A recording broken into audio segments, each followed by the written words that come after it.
जय वाल्मीकि दोस्तों, जय भीम, नमो बुद्धाय, जय मूल निवासी। दोस्तों और साथियों, आओ साथ चलें चैनल में आपका हार्दिक स्वागत है। मैं चरणदास टांक। आओ साथ चलें चैनल के माध्यम से साथियों, आज आपके साथ एक बहुत ही रोचक और जानकारी से भरपूर वीडियो साझा करना चाहता हूं दोस्तों और साथियों, जिसका शीर्षक है जात पात तोड़क मंडल। जी हाँ साथियों, जात पात तोड़क मंडल और बाबा साहब भीमराव अंबेडकर। जी हाँ साथियों, annihilation of caste, annihilation of the caste. साथियों, इसका हिंदी में शीर्षक है जाति प्रथा का विनाश। साथियों, बाबा साहब भीमराव अंबेडकर द्वारा लिखा गया श्रेष्ठतम और सुप्रसिद्ध ग्रंथों में से एक है। इसका प्रकाशन मई 1936 में हुआ था। इस ग्रंथ में तत्कालीन जाति प्रथा का घोर विरोध किया और उस समय के धार्मिक नेताओं का भी बाबा साहब भीमराव अंबेडकर ने खुलकर विरोध किया था।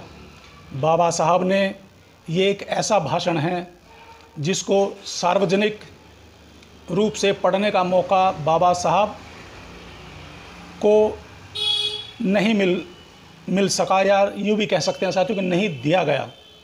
दरअसल यह भाषण लाहौर के जात पात तोड़क मंडल, यह साथियों जात पात तोड़क मंडल की तरफ से उनकी वार्षिक कॉन्फ्रेंस में बाबा साहब भीमराव अंबेडकर को मुख्य वक्ता के रूप में न्योता दिया गया था।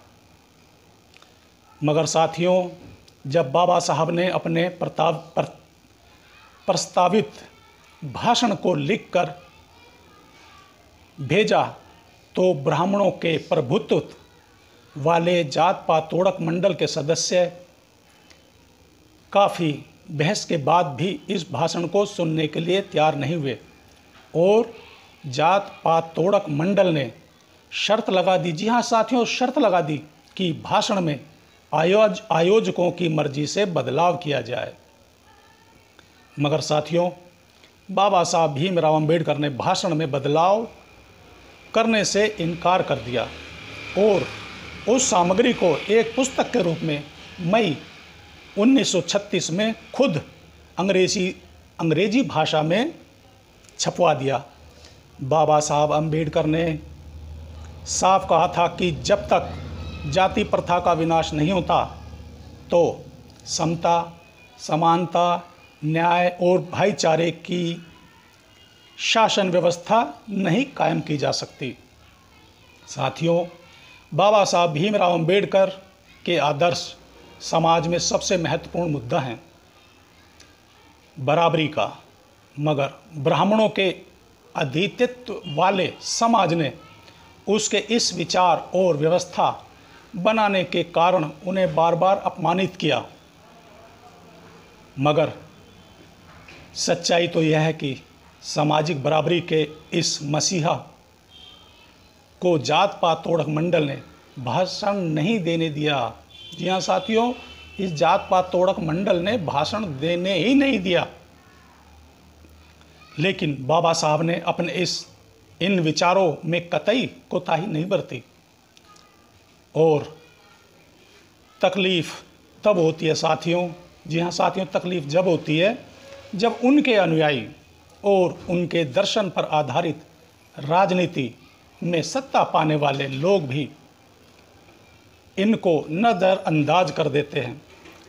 सारी दुनिया के समाजशास्त्री मानते हैं, जी हाँ साथियों, सारी दुनिया के समाजशास्त्री मानते हैं कि जाति प्रथा भारत के आर्थिक, सामाजिक और राजनीतिक विकास में सबसे बड़ा रोड़ा है और उनके विनाश के लिए बाबा साहब भीमराव अंबेडकर द्वारा सुझाया गया तरीका ही श्रेष्ठ है। जी हाँ साथियों, दुनिया के सभी अर्थशास्त्री, राजनीतिक शास्त्री और जितने भी तमाम अर्थशास्त्री सभी ने माना कि बाबा साहब भीमराव अंबेडकर द्वारा सुझाव दिया गया ही किसी भी देश की तरक्की में सबसे बड़ा साधन है। साथियों, बाबा साहब भीमराव अंबेडकर ने 1936 में, जी हाँ साथियों, 1936 में साथियों, बाबा साहब भीमराव अंबेडकर पर एक लेबल चिपका दिया गया कि बाबा साहब भीमराव अंबेडकर केवल दलितों के मसीहा थे, अपितु साथियों बाबा साहब भीमराव अंबेडकर ने संविधान लिखकर पूरे भारतवर्ष की सभी जातियों, सभी समुदाय और सभी समाज को एक नई दिशा, एक नई सोच देने का प्रयास किया था। उनमें खास तौर और खासकर दलितों, बहुजनों और अति दलितों और वाल्मीकियों को दिया था। तो साथियों, आज का जो विषय था जात पात तोड़क मंडल। जी हाँ साथियों, जात पात तोड़क मंडल। और अब मैं साथियों प्रकाश डालना चाहूँगा आज के जात पात जोड़क। जी हाँ साथियों, जात पात जोड़क मंडल। साथियों अब ज़रा गौर से सुनिएगा। साथियों, बाबा साहब भीमराव अंबेडकर द्वारा पूरे भारतवर्ष को, जिनमें बहुजन समाज, दलित, अति दलित, पिछड़ा, महिलाएं, विकलांग और बच्चों को और यहाँ तक के सभी जातियों को संविधान के रूप में एक नया मार्गदर्शन दिया। मगर साथियों, आज उनके ही अनुयायी, मैं अब कुछ कठिन शब्दों का इस्तेमाल करूँगा साथियों, सभी बहुजन, वाल्मीकि, दलित और अति दलित आज बाबा साहब के उस सपने को बिखरता और बखेरता हुआ नज़र आ रहे हैं। जी हाँ साथियों, बिखरता और बखेरता हुआ नज़र आ रहे हैं, क्योंकि वाल्मीकि कहता है मैं चमार से ऊपर हूँ, चमार कहता है मैं वाल्मीकि से ऊपर हूँ, कोली कहता है मैं इन दोनों से ऊपर हूँ। साथियों, आज बाबा साहब की विचारधारा को आगे बढ़ाने का समय है। बाबा साहब के दिए गए आदर्शों और विचारों को समझने और पढ़ने का विषय है। साथियों, बाबा साहब के द्वारा दिए गए 3 मूल मंत्रों, जैसे कि हम उन पे पहले भी चर्चा कर चुके हैं, संगठित रहो, संघर्ष करो और संगठित रहो। मगर जहाँ तक मैं देखता हूँ कि आज वाल्मीकि समाज, बहुजन समाज, दलित, अति दलित, SC ST और OBC आज पूर्ण रूप से जनरल कैटेगरी से ज़्यादा एक दूसरे का दुश्मन बना हुआ है, जो कि बाबा साहब भीमराव अंबेडकर के अथक प्रयास पर पानी फेरता हुआ नज़र आता है। तो साथियों, बाबा साहब भीमराव अंबेडकर ने कहा था कि अपने हक और अस्तित्व के लिए लड़ना होगा, और लड़ेगा वो जो पढ़ेगा, जो बाबा साहब की विचारधारा को समझेगा, बाबा साहब भीमराव अंबेडकर के विचारों को जानेगा, उनकी नीतियों और उनके संघर्षों को पहचानेगा।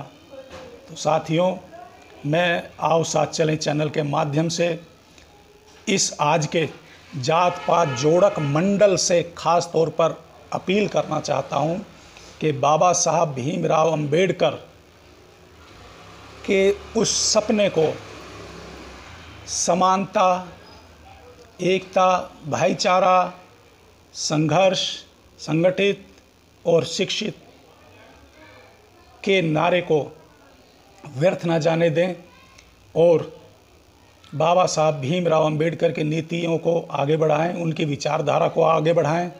साथियों, मैं एक बार फिर आपसे अनुरोध करूंगा, यदि यह वीडियो आपको अच्छी लगती है तो साथियों YouTube पर जाकर लाइक करें, सब्सक्राइब करें, और आप जितने भी चैनल या WhatsApp, Facebook या जितने भी ग्रुपों में शामिल हैं, उन सभी ग्रुपों में मेरी इस वीडियो को साझा करें, ताकि बाबा साहब भीमराव अंबेडकर की विचारधारा और उनके विचारों को मैं और आप मिलकर आगे बढ़ा सकें। तो दोस्तों और साथियों, एक बार फिर जय वाल्मीकि, जय भीम, नमो बुद्धाय, जय मूल निवासी।